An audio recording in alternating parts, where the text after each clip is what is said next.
السلام علیکم ورحمۃ اللہ تعالی وبرکاتہ۔ مرکز اہل سنت جامعہ رضویہ منظر اسلام کے یوٹیوب چینل ہم سبق درس نظامی میں آپ کا خیر مقدم ہے۔ پیارے بچوں، جنہوں نے اب تک ہمارے چینل کو سبسکرائب نہیں کیا ہے وہ ضرور سبسکرائب کر لیں اور بیل آئیکن یعنی گھنٹی بھی بجا دیں تاکہ ہر ویڈیو کی نوٹیفیکیشن اطلاع اپلوڈ کرتے ہی آپ تک پہنچ جائے، اور اپنے ساتھیوں سے بھی شیئر کرنا نہ بھولیں تاکہ ان کو بھی فائدہ حاصل کرنے کا موقع ملے، اور بات پسند آئے تو لائک بھی کیا کریں اور اپنے قلبی تأثر کو ضرور کمنٹ کر کے بتائیں۔ بسم اللہ الرحمن الرحیم۔ باب الاکفاء فی المال وتزویج المقل المثریہ، یہ باب ہے مال میں برابری کا، اور اس کے بیان میں کہ ایک محتاج اور فقیر آدمی کا نکاح مالدار عورت سے کرانے۔ تو مالدار عورت سے کسی غریب اور فقیر محتاج آدمی کا نکاح کرانے کے بیان میں ہے یہ باب، اور مال میں اکفاء یعنی برابری کے بیان میں ہے۔ خلاصہ باب یہ ہے کہ مال میں اگر برابری ہے تو مال میں برابری کا بھی لحاظ رکھا جائے تاکہ بعد میں کچھ صعوبتیں اور پریشانیاں نہ آئیں۔ ایسا نہ ہو کہ دونوں میں ایک فقیر ہو اور دوسرا بہت مالدار ہو، لیکن یہ محض بہتری کی بات ہے۔ رہا نفس جواز، تو جواز کے سلسلے میں ہمارے ائمہ نے یہ فرمایا کہ ایک اگر پریشان حال آدمی بھی ہے اور عورت مالدار ہے، صاحب ثروت ہے، تو نکاح کرنا جائز ہے، نکاح ہو جائے گا، بس وہ اس لائق ہو کہ وہ اس کا مہر ادا کر سکے۔ تو اس باب میں یہی بتایا جائے گا، اور حدیث پاک امام بخاری رحمۃ اللہ تعالی علیہ جو ذکر کر رہے ہیں اس حدیث پاک سے بھی یہی سمجھ میں آئے گا۔ بس اتنا ہے کہ عورت کا مہر ادا کرنے پر قادر ہو۔ امام بخاری رحمۃ اللہ تعالی علیہ حدیث ذکر کرتے ہیں، فرماتے ہیں حدثنی یحیی بن بکیر قال حدثنا اللیث عن عقیل عن ابن شہاب قال اخبرنی عروۃ انہ سأل عائشۃ۔ امام بخاری فرماتے ہیں مجھ سے حدیث بیان کی یحییٰ ابن بکیر نے، انہوں نے کہا ہم سے حدیث بیان کی لیث نے، وہ روایت کرتے ہیں عقیل سے، وہ روایت کرتے ہیں ابن شہاب زہری سے۔ قال، انہوں نے کہا اخبرنی عروۃ، مجھے خبر دی عروہ نے، انہ سأل، عروہ سے مراد عروہ ابن زبیر ہیں، انہ سأل عائشۃ، کہ حضرت عروہ ابن زبیر نے حضرت عائشہ صدیقہ رضی اللہ تعالی عنہا سے پوچھا۔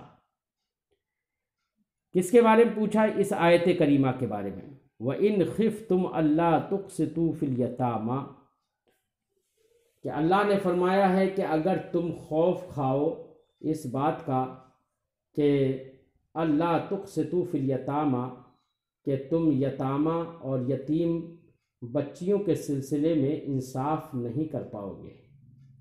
یہ آیت کریمہ اس سے پہلے بھی آنے والی حدیث گزر چکی ہے، جس میں یہ تھا کہ انہوں نے یہ پوچھا تھا کہ اس آیت کریمہ کا مطلب کیا ہے۔ تو حضرت عائشہ صدیقہ رضی اللہ تعالی عنہا نے فرمایا، قالت، فرماتی ہیں، انہوں نے فرمایا، یا ابن اختی، اے میرے بھانجے، اے میری بہن کے بیٹے، ھذہ الیتیمۃ تکون فی حجر ولیھا، یتیمہ،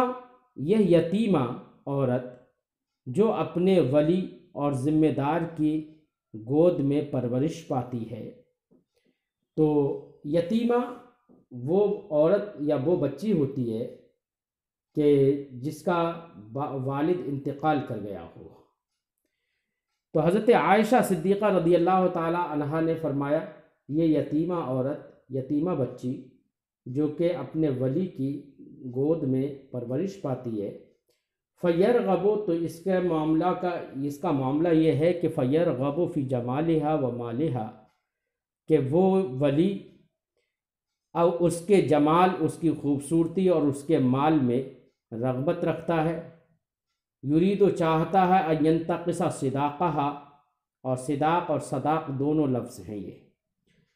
چاہتا یہ ہے کہ اس کے مہر کو کم کر دے اور کم مہر پر ہی اس سے نکاح کر دے۔ فَنُهُوا عَن نِكَاحِهِنَّ أَلَّا يُقْسِطُوا فِي إِكْمَالِ الصَّدَاقِ، تو لوگوں کو منع کر دیا گیا، روک دیا گیا ایسی یتیمہ بچیوں سے نکاح کرنے سے، کہ اگر تمہارا قصد اور ارادہ یہ ہو کہ تم ان کا مہر کم کر دو تو تم ایسی بچیوں سے نکاح نہ کرو، کیوں؟ یہ ان کے ساتھ انصاف نہیں ہے۔ انصاف یہ ہے کہ اس جیسی بچی کا جو بھی مہر ہوتا ہو اس کو ویسا ہی مہر دینا چاہیے۔ دوسری بات یہاں پر یہ سمجھیے کہ ان بچیوں سے نکاح کرنے کی ممانعت اس وجہ سے نہیں ہے کہ نکاح کرنا جائز نہیں ہے، بلکہ نکاح کرنا تو جائز ہے، اور ممانعت صرف اس وجہ سے ہے کہ ان کو کامل اور مکمل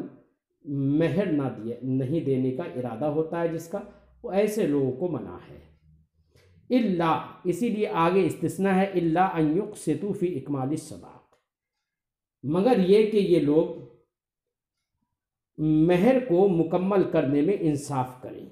یعنی جتنا اس کا مہر ہونا چاہیے اتنا اس کو مہر دے تو نکاح کرنے میں کوئی حرج نہیں ہے۔ لیکن اگر کم نکاح دے، ان سے نکاح کرنے میں کم مہر دینے کا ارادہ رکھتے ہیں، قصد کرتے ہیں، تو ایسے لوگوں کو نکاح کرنے سے منع کر دیا گیا۔ وَأُمِرُوا بِنِكَاحِ مَنْ سِوَاهُنَّ، اور ان لوگوں کو حکم دیا گیا کہ وہ یتیم بچیوں کے سوا دوسروں سے نکاح کریں۔ قالت، حضرت عائشہ صدیقہ رضی اللہ تعالی عنہا نے مزید فرمایا کیا؟ وَاسْتَفْتَى النَّاسُ رسول اللہ صلی اللہ علیہ وسلم بعد ذلك فأنزل اللہ يَسْتَفْتُونَكَ فِي النِّسَاءِ، لوگوں نے رسول اللہ صلی اللہ علیہ وسلم سے فتویٰ پوچھا، یعنی سوال کیا، بعد ذالک، اس کے بعد، یعنی جب یہ آیت کریمہ نازل ہوئی وَإِنْ خِفْتُمْ أَلَّا تُقْسِطُوا فِي الْيَتَامَى، تو اس کے بارے میں لوگوں نے نبی کریم صلی اللہ علیہ وسلم سے سوال کیا کہ یا رسول اللہ صلی اللہ علیہ وسلم،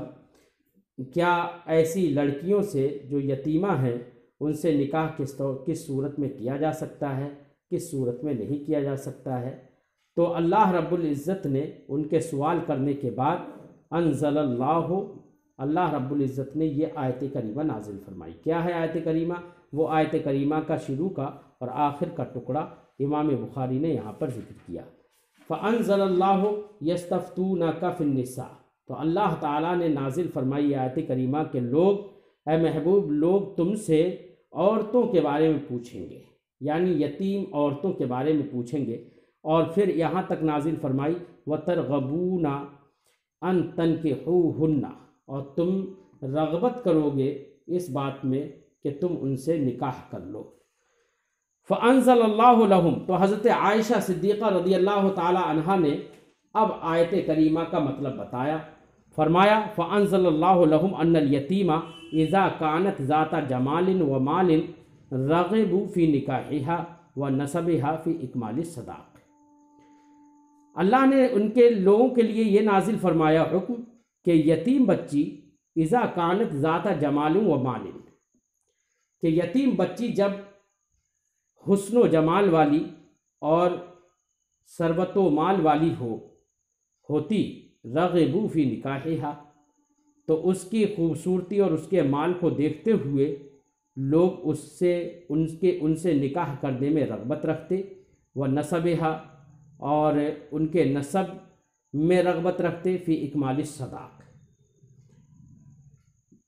مہر کو مکمل کرنے میں، وَإِذَا كَانَتْ مَرْغُوبَةً عَنْهَا فی قلت المال والجمال، مرغوبۃ عنہا وہ عورت جس کو ناپسند کیا جائے، اور یا یہ کہ وہ عورت جس سے روگردانی کی جائے، جس میں رغبت اور شوق نہ ہو۔ فرماتے وَإِذَا كَانَتْ مَرْغُوبَةً عَنْهَا، جب عورت یا یتیم بچی ناپسند ہوتی، فی قلت المال والجمال، مال کی کمی اور خوبصورتی کی کمی کی وجہ سے، مال کی کمی اور خوبصورتی کی کمی میں وہ ناپسند ہوتی، ترکوہا، تو اس کو چھوڑ دیتے، یعنی اس سے نکاح نہیں کرتے۔ یہ لوگوں کا حال بتایا۔ وَأَخَذُوا غَيْرَهَا مِنَ النِّسَاءِ، اور ایسی صورت میں لوگ ان یتیم بچیوں کے علاوہ دوسری عورتوں کو لیتے، یعنی دوسری عورتوں سے نکاح کرتے۔ تو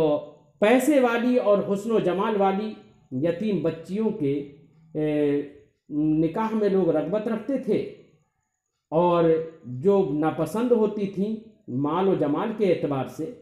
یعنی مال کم ہوتا تھا، خوبصورتی کم ہوتی تھی، تو ان سے نکاح نہیں کرتے تھے، ان کو چھوڑ کر دوسری عورتوں کو اختیار کرتے تھے۔ قالت، تو حضرت عائشہ صدیقہ رضی اللہ تعالی عنہا نے کیا فرمایا اس کے بارے میں؟ فرمایا کہ دیکھو، جب عورت ناپسند ہے مال اور جمال کی وجہ سے، تو ان سے نکاح نہیں کر رہے ہیں، تو ایسے لوگوں کو تو یہ چاہیے کہ اگر عورت خوبصورت ہو اور پیسے والی ہو تو اس سے بھی نکاح نہ کرے۔ یعنی اس سے درس یہ دینا ہے کہ نکاح مال اور جمال کی وجہ سے نہیں کرنا چاہیے، بلکہ نکاح دینداری کی وجہ سے کرنا چاہیے۔ فرماتی ہیں قالت، فرمایا فَكَمَا يَتْرُكُونَهَا حِينَ يَرْغَبُونَ عَنْهَا فَلَيْسَ لَهُمْ أَن يَنْكِحُوهَا إِذَا رَغِبُوا فِيهَا۔ تو جس طریقے سے یترکونہا، یتیم بچیوں کو چھوڑ دیتے ہیں، حین یرغبون عنہا، جس وقت کے ان کو ناپسند کرتے، تو جب ناپسندیدگی کی وجہ سے یتیم بچیوں کو چھوڑ دیتے ہیں، ان سے نکاح نہیں کرتے، تو حضرت عائشہ نے فرمایا فلیس لہم، تو ان کے لیے بہتر یہ نہیں ہے ان ینکحوہا، کہ وہ یتیم بچیوں سے نکاح کریں، اذا رغبوا فیہا، جبکہ انہیں وہ پسند ہوں، جب وہ ان لڑکیوں میں حسن و جمال اور کثرت مال کی وجہ سے رغبت کرے تو اس صورت میں بھی نکاح نہ کرے، الا ان یقسطوا لہا، مگر یہ کہ وہ ان کے لیے انصاف کرے۔ انصاف کس میں کرے؟ یعنی پورا مہر دینے میں انصاف کرے۔ وَيُعْطُوهَا حَقَّهَا الْأَوْفَى مِنَ الصِّدَاقِ، اور ان بچیوں کو ان کا مہر سے پورا حق دیں، پورا یعطوہا، اور اس کو ان بچیوں کو دیں، حق کہا ان کا حق، الاوفا پورا، من الصداق مہر سے، یعنی اس شرط پر لڑکیوں سے حسن و جمال اور مال والی لڑکیوں سے نکاح کریں کہ ان کو ان کا پورا مہر دیں۔ یہ نیت نہیں ہونا چاہیے کہ یہ تو یتیمہ بچی ہے اور اس کا اگر ہم اس سے نکاح کر لیں گے تو اس کے پاس مال بھی ہے، خوبصورتی بھی ہے، تو خوبصورتی سے لطف اندوز بھی ہوں گے اور اس کا مال بھی سمیٹ لیں گے، اس نیت سے، اور ساتھ ہی ساتھ یہ کہ یتیمہ ہے، کوئی کچھ کہنے والا بھی نہیں ہے، تو اس کو مہر بھی کم دیں گے، تو اس وجہ سے اس نیت سے نکاح نہیں کرنا چاہیے۔ ہاں، اس نیت سے نکاح کرنا چاہیے کہ اس کے پاس جو بھی مال اور حسن و جمال ہے وہ تمہیں تو ملے گا، ساتھ ہی ساتھ ان کا بھی تو حق ہے مہر کا، اس لیے ان کو ان کا پورا مہر دیا جائے تو نکاح کیا جائے، اور اگر پورا مہر دینے کی نیت نہ ہو تو ان سے نکاح نہ کیا جائے، دوسری عورتوں سے نکاح کیا جائے۔ اس بات سے امام بخاری علیہ رحمت و رضوان نے جو باب باندھا تھا اس باب میں یہی تھا نا کہ ایک محتاج ایک پیسے والی دولت والی عورت سے نکاح کر سکتا ہے، کہ شرط پر، اس شرط پر کہ وہ اس کے مہر سے کچھ کم نہ کرے۔ تو حدیث پاک سے یہی بات سمجھ میں آئی تھی، مہر پورا دے۔ لیکن یہ تو سمجھ میں آ گیا نا حدیث پاک سے کہ ایک پریشان حال محتاج کم پیسے والا آدمی زیادہ پیسے والی عورت سے نکاح کر سکتا ہے، اور یہی عنوان باب تھا، تزویج المقل المسریہ، ٹھیک ہے۔ اور اس حدیث پاک سے یہ بات بھی سمجھ میں آئی کہ اس کا مہر ادا کرنے پر قادر ہو، اس کا مہر پورا دے۔ تو مہر کو پورا دینا یہی اکفاء فی المال ہے، یعنی مال میں برابری ہے، ورنہ مال کی برابری سے یہ مراد نہیں ہے کہ اگر ایک کروڑ پتی ہو تو دوسرا بھی کروڑ پتی ہو، یہ مراد نہیں ہے۔ دوسری بات یہ ہے کہ اگر کوئی شخص پریشان حال ہے، فقیر ہے، محتاج ہے، اور وہ لڑکی کے لیے یا لڑکی کے گھر والوں کے لیے باعث ننگو عار نہیں ہے، اور وہ علم دین حاصل کیے ہوئے ہے، اس کے پاس علم ہے، تو علم کی بنا پر وہ اپنی محتاجی کے باعث بھی ہر ایک سے نکاح کرنے کا کفو رہے گا، اور کفاءت علم دین کی بنا پر مال و دولت اور حسب و نسب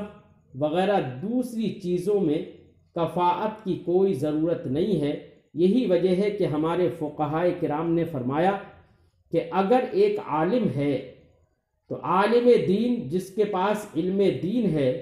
وہ ہر ایک کا کفو ہے، یہاں تک کہ اپنے کوئی گھٹیا پیشے والا بھی کیوں نہ ہو،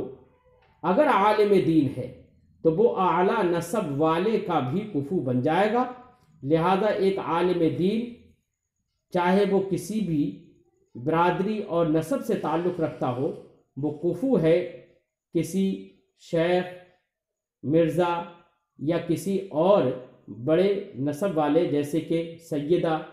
اس سے بھی نکاح کرنے کا وہ کفو ہے۔ لہذا علم دین کی بنا پر دیگر چیزوں کی کفاءت کا کوئی اعتبار نہیں ہے۔ حدیث پاک میں یہ بات معلوم ہو گئی، بس عورت کو اس کا مہر پورا دینا چاہیے،